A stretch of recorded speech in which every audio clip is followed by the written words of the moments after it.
Hello friends, good morning. कशा आहात तुम्ही सगळे? मजेत ना? असेच मजेत राहा, आनंदात राहा हीच आपण आईची तुंबाचडी प्रार्थना करूया आणि आजच्या ब्लॉगला सुरुवात करूया. तर काल ही मेहंदी आपण भिजून घेतली होती आणि त्याच्यात काय काय घातलं आहे ते मी कालच्या ब्लॉगमध्ये तुम्हाला दाखवलं आहे.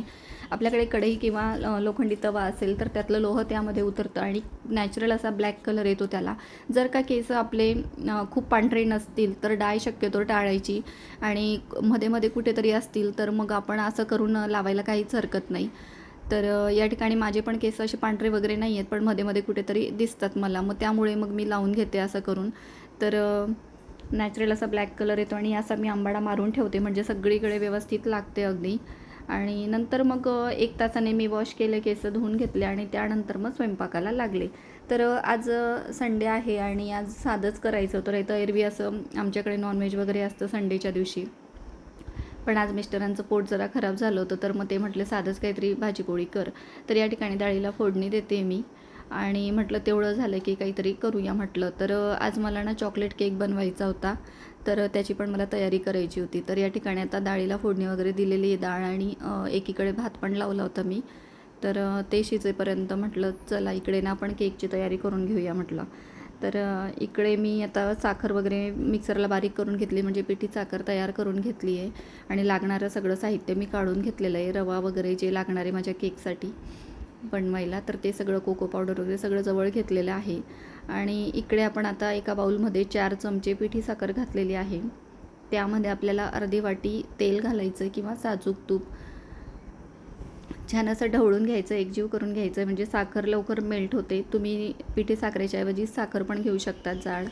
त्यानंतर 1 वाटी रवा घेतला आहे, मिक्सरला तो बारीक करून घेतला आहे आणि दूध घातलं आहे अर्धी वाटी आणि मिक्स करून ठेवून दिलं आहे. एक 45 मिनटं किंवा 1 तास ठेवलं तरी चालणार आहे, म्हणजे तो रवा छान असा फुलून येतो आपला. आणि म्हटलं चला ते हे होईपर्यंत थोडंसं म्हटलं रव्याचं बॅटर आपलं.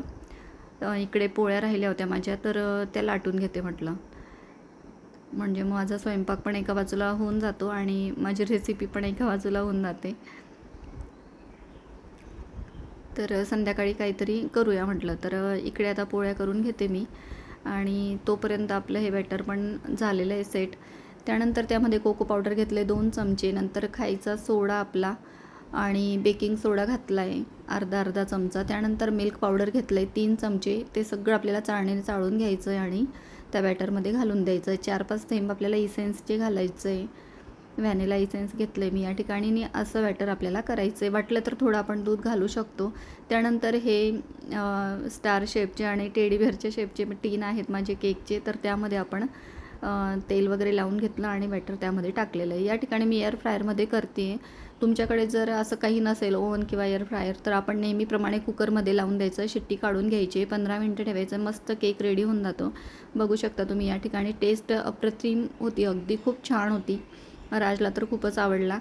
आणि रव्याचा केक आहे, अगदी पौष्टिक आहे. मैदा वगैरे नको असेल तर आपण असं करू शकतो. त्यानंतर दुपारचं जेवण हे पोळी पापड, नंतर लोणचं आणि डाळ. तर हे बघा केस माझे असे झालेले आहेत आणि 1 तास ठेवायचं फक्त, खूप जास्त वेळ ठेवायचं नाही, जास्त आपल्याला नाहीतर ब्राऊन कलर येतो. त्यानंतर माझी दुपारची कामं म्हणजे ब्लाऊज पीस मी तुमच्यासमोर काल कापलेला होता, तर त्याचा बॅक साईड मला तयार करायची होती. तर या ठिकाणी जास्त काही बटबटीत गळा घेतलेला नाही आहे, सिम्पलच गळा घेतलेला आहे आणि त्याला लेसनेच मी डेकोरेट करणार आहे, म्हणजे लेसनेच त्याला डिझाईन करणार आहे. तर त्याला मॅच होईल अशी गोल्डन कलरची बारीक लेस आहे. या ठिकाणी बघा मस्त असा शेप आलेला आहे आणि आता आपण डबल त्याला लावून घेणार आहोत. 1-1 इंचाच्या अंतरावर मी मार्किंग केलं आणि त्याप्रमाणे मग शिवून घेतलं. छान असा आपला गळा रेडी झालेला आहे, सिंपल आणि सोबर. खूप छान वाटतो. पूर्ण ब्लाऊज झाल्यानंतर अजून छान लुक येणार आहे त्याला. तर ही झाली आपली बॅक साईड रेडी. तर अशी ही दुपारची कामं झाली. त्यानंतर संध्याकाळी मात्र फिश करायचं होतं आणि ओला खोबरं घालून करायचं होतं आज. तर नारळ आणलेला होता आणि त्याचे मी सगळे काढून घेतलं खोबरं, मला जेवढं लागणार होतं तेवढं, बाकीचं नंतर काढेल म्हटलं. तर अर्धा भाग घेतलेला आहे, तो आपण आता जाळीवर असं भाजून घेऊया. म्हणजे ओल्या खोबऱ्याचा पण एक वेगळा टेस्ट असतो बघा, तुम्ही करून बघा एकदा. नेहमीचं आपण जे सुकं खोबरं घालून करतो ना फिश किंवा मटण चिकन याची भाजी, तर त्यापेक्षा ओल्या खोबऱ्याचा जरा वेगळा टेस्ट असतो. तर आज फरमाईश होती आहोंची आणि म्हटलं की ओलं खोबरं घालून कर.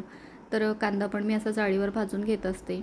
त्यानंतर कढईत तेल घातलेलं आहे, त्यामध्ये जिरे घातलं आहे फोडणीला आणि फिश थोडीशी फ्राय करून घ्यायची आहे, कारण ही वाम आहे तर तिला थोडंसं हळद आणि मीठ घालून आपण थोडी फ्राय करून घेतली, परतून घेतली तर मग छान लागते ती भाजीमध्ये, टेस्ट छान येतो तिचा आणि अशी अळणी लागत नाही. त्यात आपण आता हळद घातली 1 चमचा आणि मीठ घातलेलं आहे अर्धा चमचा. परतून घ्यायचं आहे व्यवस्थित आणि तिला 5 मिनटं तरी शिजून घ्यायची आहे. आता काढून घेऊया. त्याच कढईत मी तेल घातलं आहे, कढीपत्ता घातलं आहे, थोडंसं जिरे घातलेलं आहे. त्यानंतर जे वाटण आपण तयार करून घेतलं होतं कांदा खोबऱ्याचं, ओल्या खोबऱ्याचं, ते आपण घालायचं त्यामध्ये. त्यात आपण 1 इंच आलं घातलं होतं, 5-6 लसणाच्या पाकळ्या घातल्या होत्या, कांदा खोबरं असं आपण मिक्सरला बारीक करून घेतलं होतं. त्यानंतर हळद घालायची आहे, काळा मसाला घालायचा आहे आपला घरचा गरम मसाला आणि लाल तिखट घालायचं आहे 2 चमचे. सगळं व्यवस्थित परतून घ्यायचं आहे आणि हो, ओलं खोबरं असतं ना, त्यामुळे थोडंसं जास्त वेळ आपल्याला परतवायला लागणार आहे. नाहीतर मग असं कच्चा लागतो तो मसाला, म्हणजे भाजी थोडीशी वेगळी लागते.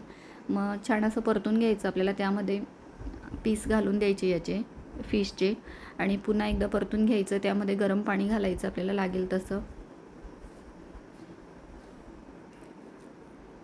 तर या ठिकाणी गरम पाणी घातलेलं आहे आणि उकळी आणायची. छान फिश शिजले की आपली फिश करी रेडी होणार आहे. तर फ्रेंड्स, आजचा व्लॉग इथेच संपू. कसा वाटला नक्की मला कमेंट्समध्ये सांगा. भेटूया पुढच्या